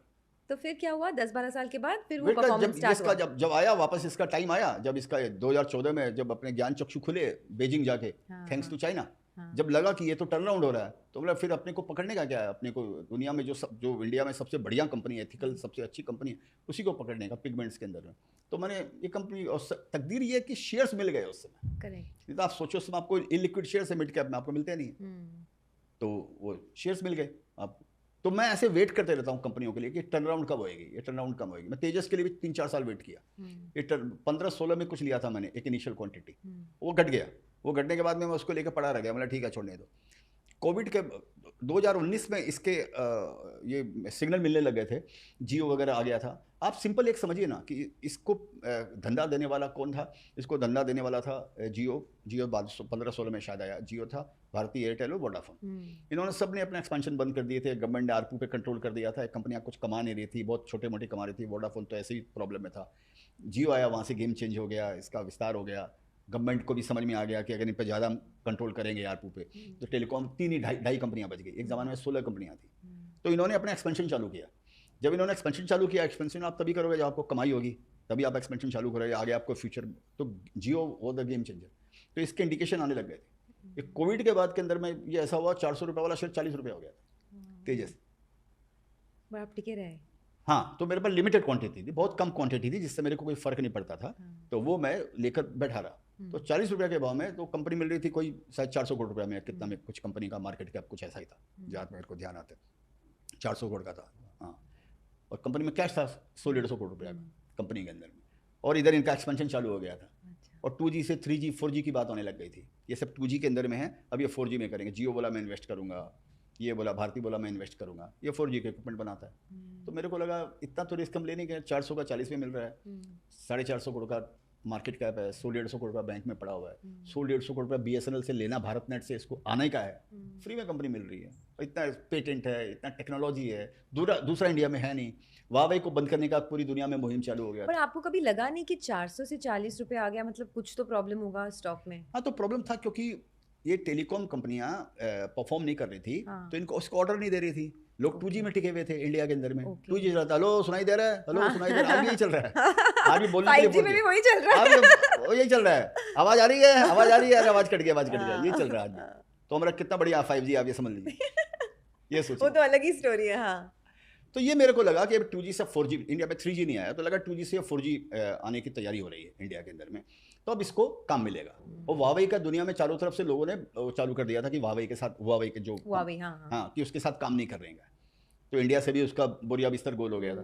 तो समझ में आने लग गया कि शायद इसका फ्यूचर तो ब्राइट ही है। अच्छा। फिर भी अगर रॉन्ग हो जाएंगे तो हो जाएंगे, अच्छा। तो फिर जितना मिले उतना ले लिया। ओके, तो आपको लॉस टेकिंग कैपेसिटी भी हाई है ना, not just profit, not just risk taking but even loss taking, because हाँ, तो लॉस के बिना प्रॉफिट कैसे होएगा? हाँ हाँ अगर आप लॉस में भी लॉस में अगर स्टोरी, और चूंकि मेरे लिमिटेड क्वांटिटी, वो गलत हो सकता है, मालूम नहीं है, हाँ, हर समय हर चीज़ के उत्तर नहीं मिलते हैं जिंदगी के अंदर, Correct. कुछ चीज़ों को इग्नोर करना पड़ता है। Correct. ठीक है, मेरा स्टाइल है, जैसे आप खाती हो थोड़ा गिरा भी देते हो, हाँ, इतना परफेक्ट होने की जरूरत नहीं है कि मैं खाऊं और जरा सा भी नहीं गिरे। मेरे को किसको दिखाने का बाबा, मेरे को कौन सा कहने, तो थोड़ा तो लाइफ में ऐसे चलता है, तो ये गलत भी हो सकता है, लेकिन ठीक है, मेरा बहुत लिमिटेड क्वांटिटी था, मेरे पोर्टफोलियो का कोई परसेंटेज भी नहीं था वो, तो मैंने ले लिया, वो गिर गया, मतलब ठीक है चलो मैं बैठता हूँ। मेरे को ऐसे लग रहा था कि रिवाइव करेगी, क्योंकि दूसरी कंपनी नहीं है इंडिया के अंदर में, इसका कोई कॉम्पिटिशन ही नहीं है दुनिया में, तो इस बोल के मैं बैठा रह गया, तो उसका मेरे को फायदा हुआ। तो आपका जो पोर्टफोलियो है ना, मैंने देखा एक बात कि आप मार्केट लीडर्स को ज़्यादातर चुनते हैं। तेजस नेटवर्क अगर हुआ, या प्रेसिशन कैमशेफ्स हुआ, लार्जेस्ट कैमशेफ मैन्युफैक्चरर, या कोई भी, और सब मार्केट लीडर्स, या तो नंबर 1, नंबर 2, नंबर 3 में आप, स्मॉल कैप होता है लेकिन लीडरशिप होता है, तो is that a big criteria while picking stock? नहीं, ये संयोग से ऐसा हो गया है, जैसे आप प्रिसिशन की बात कर रहे हैं, तो संयोग से उसमें कोई ज़्यादा लीडर नहीं, 35% मार्केट शेयर है शायद, वो संयोग की बात है, उसमें दूसरे कोई है नहीं। हाँ, और सुदर्शन के अंदर में कोई ज़्यादा बड़े कोई लीडर वीडर नहीं थे, उसके अंदर में यही कंपनी थी, इसी का मार्केट शेयर ज़्यादा, छोटी मोटी कंपनियां थी, हैं आज भी है, लेकिन तो ये तो एक संयोग की बात है। और पर आप ज़्यादातर उसमें डोमिनेंस, मार्केट डोमिनेंस देखते नहीं हो जब जैसे अतुल ओटो है, वो लीडर नहीं है, हाँ, वो लेकिन मैंने उसको भी पकड़ा, हाँ, तो हर जगह डिफरेंट वो लागू होता है, तो मैं कंपनी स्पेसिफिक पे ध्यान देता हूँ कि ये बॉटम अप्रोच जिसको बोलते हैं, ये कंपनी क्या कर रही है, इसका मैनेजमेंट को क्या अनुभव है, और ये कितना आगे जा सकता है, उस पर मेरा फोकस ज़्यादा रहता है मेरा। ओके विजय जी, बहुत सीखने को मिला। Last but not the least, last question, if we had to use one word to describe you as a long term investor, और one word to describe your success story, what would it be? Work in progress. Success की कोई परिभाषा नहीं होती है, I don't know किसको success बोलते हैं। मैंने देखिए, मैं जहाँ था वहाँ से जहाँ आया हूँ, आप उसको बोल सकते हैं कि ठीक है, और लेकिन जहाँ भी जाना है, मंजिलें और भी है, तो अभी रास्ता बहुत तय करने का है अभी, तो यही मैं बोलूँगा। तो ठीक है, मैं सीख रहा हूँ, गिर रहा हूँ, उठ रहा हूँ, और चलते जा रहा हूँ मैं। I am Sumo wrestler, chicken बोल सकते हो। A marathoner, a sumo wrestler, and work in progress. And Work in progress. हाँ, वर्क इन प्रोग्रेस लगा हुआ हूँ मैं, मेरे काम में लगा हुआ हूँ। I am enjoying what I am doing, I am enjoying why I am what I am living for. मैंने जो मेरे लाइफ का जो मैं मेरा एंजॉय कर रहा हूँ, कि मेरे लाइफ में ईश्वर ने मेरे को एक अच्छी जगह खड़ा किया जिसको मैं प्यार करता हूँ, जैसे मैं बोला B in love, I love this business, I am living for this. Thank you so much. It was really super fun. I didn't realize how 2 hours passed. And once again, sorry, मेरी हिंदी थोड़ी सी टूटी-फूटी है, but I tried my best. And this is actually my first Hindi interview, you know. मैं कभी नहीं किया है पूरा interview Hindi में, but hopefully it was not so bad. And नहीं, बड़ी मेरी अंग्रेजी से आपकी हिंदी अच्छी है। तो थोड़ा बहुत सीखने को मिल गया. Thank you so much once again. Thank you.